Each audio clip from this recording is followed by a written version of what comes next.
रंग लाती है। फिलहाल बहुत बहुत शुक्रिया धीरज तमाम अपडेट्स साझा करने के लिए। और इसी के साथ चलिए अगली खबर का रुख कर लेते हैं और अगली खबर है उत्तर प्रदेश से जुड़ी। जी हां, उत्तर प्रदेश के प्रयागराज में यानी कि प्रयाग नगरी में 13 जनवरी से महाकुंभ की शुरुआत हो चुकी है। अब तक 13 करोड़ से ज्यादा श्रद्धालु आस्था की डुबकी संगम में लगा चुके हैं। सनातन धर्म को मानने वाले करोड़ों लोगों की आस्था का केंद्र महाकुंभ अब राजनीति का अखाड़ा बनता हुआ भी दिखाई दे रहा है।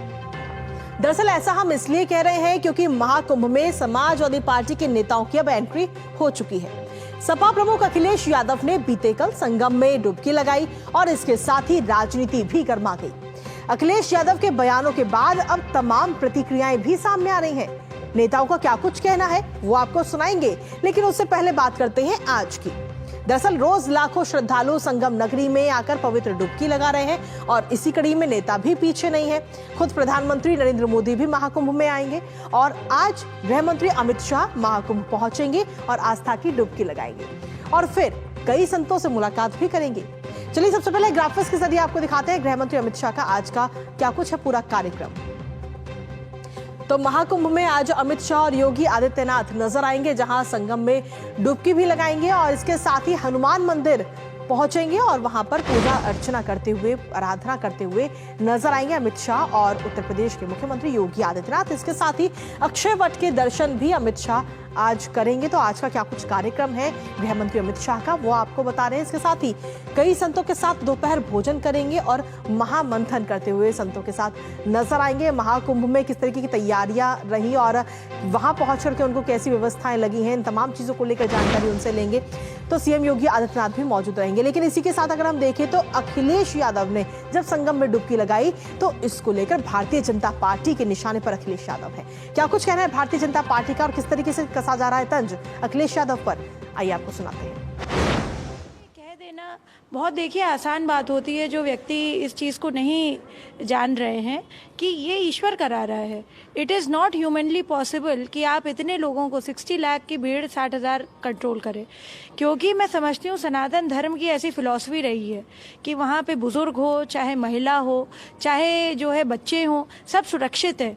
भगवान सबको सद्बुद्धि दे, त्रिवेणी में सब महाकुंभ में स्नान करें और सब सद्विचारों के साथ यहाँ से निकले, ये मेरी प्रार्थना है माँ गंगा, यमुना और सरस्वती से।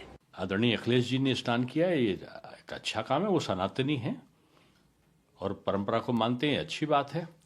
लेकिन उन्होंने भी एक्स पर लिखा था कुछ दिन पहले कि जो ट्विटर पे कि त्रिवेणी को करे प्रणाम और रखे नहान का मान।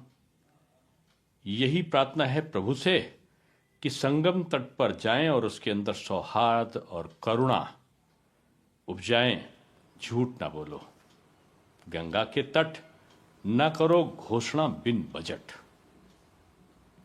और मुझको लगता है कि जो ट्वीट किया था उसको शायद हो सकता है भूल गए हों।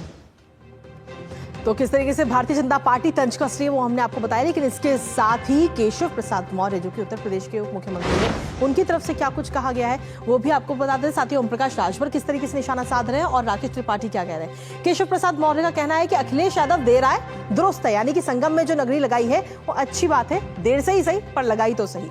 वहीं ओम प्रकाश राजभर कह रहे हैं कि निंदा के बाद महाकुंभ में अखिलेश यादव है, क्योंकि इससे पहले महाकुंभ की वो तैयारियों को लेकर तमाम सवाल खड़े कर चुके हैं अखिलेश यादव और अब उसी महाकुंभ में आकर के डुबकी लगा रहे हैं। लेकिन वहीं तीसरी तरफ हम देखें तो राकेश त्रिपाठी का कहना है कि कुंभ को लेकर अब झूठ बोलना बंद करेंगे अखिलेश।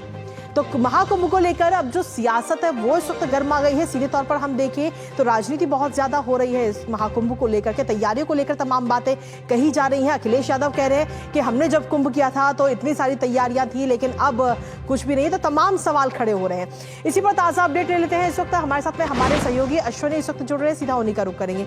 अश्विनी, प्रयागराज में महाकुंभ का आयोजन जोरों शोरों से हो रहा है, लाखों श्रद्धालु हर रोज पहुंच रहे हैं, लेकिन जब अखिलेश यादव वहां पहुंचते हैं तो कहीं ना कहीं सियासत अब शुरू हो चुकी है इस पूरे मामले को लेकर, तमाम तरह की बातें कही जा रही हैं।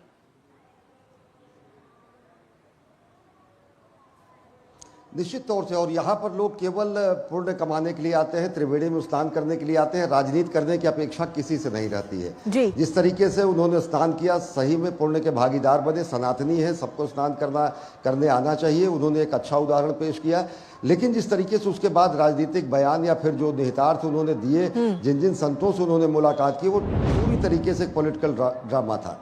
मुलायम सिंह यादव की प्रतिमा पर माल्यार्पण करके, स्नान करके, और उसके बाद जिससे मिलते हैं वो अभिमुक्तेश्वरानंद हैं, जो कि अपने को स्वयंभू शंकराचार्य बताते हैं, बद्रिकाश्रम के शंकराचार्य हैं। बद्रिकाश्रम का जो पीठ है, ज्योतिष मठ जिसको कहा जाता है, वहाँ के वास्तविक शंकराचार्य कौन है, इसका मुकदमा अभी भी सुप्रीम कोर्ट में स्वरूपानंद सरस्वती, जगतगुरु शंकराचार्य, और साथ ही साथ जगतगुरु शंकराचार्य वासुदेवानंद सरस्वती के मामला अभी लंबित है। अभिमुक्तेश्वरानंद इस पूरे के पूरे मामले में कहीं ना कहीं आते हैं और स्वयंभू शंकराचार्य बनते हैं। शंकराचार्य बन के वो ज्योतिष पीठ को कब्जा करने की कोशिश करते हैं।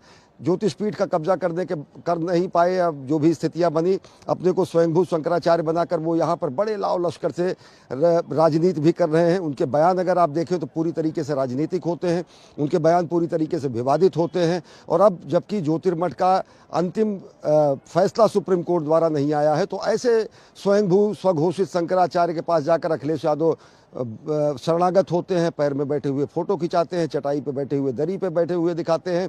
तो आप मान सकते हैं कि किस तरीके से संतों में भी विभाजन करने की मानसिकता इन राजनेताओं में है। वास्तविक रूप से अगर देखें तो जगतगुरु वासुदेवानंद सरस्वती, जो कि खुद यहाँ पर मौजूद हैं, ज्योतिर्मठ के शंकराचार्य हैं, और उनके गुरु भाई जो थे स्वरूपानंद सरस्वती, उनके मुकदमे चलते रहे और ये पीठ अभी पूरी तरीके से निर्विवाद नहीं हुई। सुप्रीम कोर्ट से अंतिम फैसला नहीं आया है। अभिमुक्तेश्वरानंद पूरी तरीके से, अगर संत समाज की बात करें तो तीनों अन्य शंकराचार्य किसी तरीके से उनको मान्यता नहीं देते हैं। तीनों अन्य शंकराचार्य किसी तरीके से, दो अन्य पुरी के शंकराचार्य और श्रृंगेरी के शंकराचार्यों से कोई संवाद नहीं है। और शंकराचार्य घोषित हो जाना, स्वयंभू बन जाना कहीं से इस तरीके से नहीं होता है कि आप खुद ही घोषणा कर देंगे। बहुत सारे जगतगुरु, बहुत सारे महाकुंभ जो है वो एक आस्था का केंद्र है, करोड़ों सनातनियों की आस्था का केंद्र है महाकुंभ। और इस महाकुंभ को लेकर अब सियासत जिस तरीके से हो रही है, जो राजनीति की जा रही है, वो कहीं ना कहीं तमाम सवाल अपने आप में खड़े करती है। फिलहाल बहुत बहुत शुक्रिया अश्वनी, तमाम जानकारी और अपडेट्स साझा करने के लिए। और खबरों का सिलसिला डीडी न्यूज पर यूं ही लगातार जारी है। न्यूज पंच में भी खबरों का सिलसिला लगातार जारी है, लेकिन वक्त एक छोटे से ब्रेक का है, क्योंकि ब्रेक की उस पर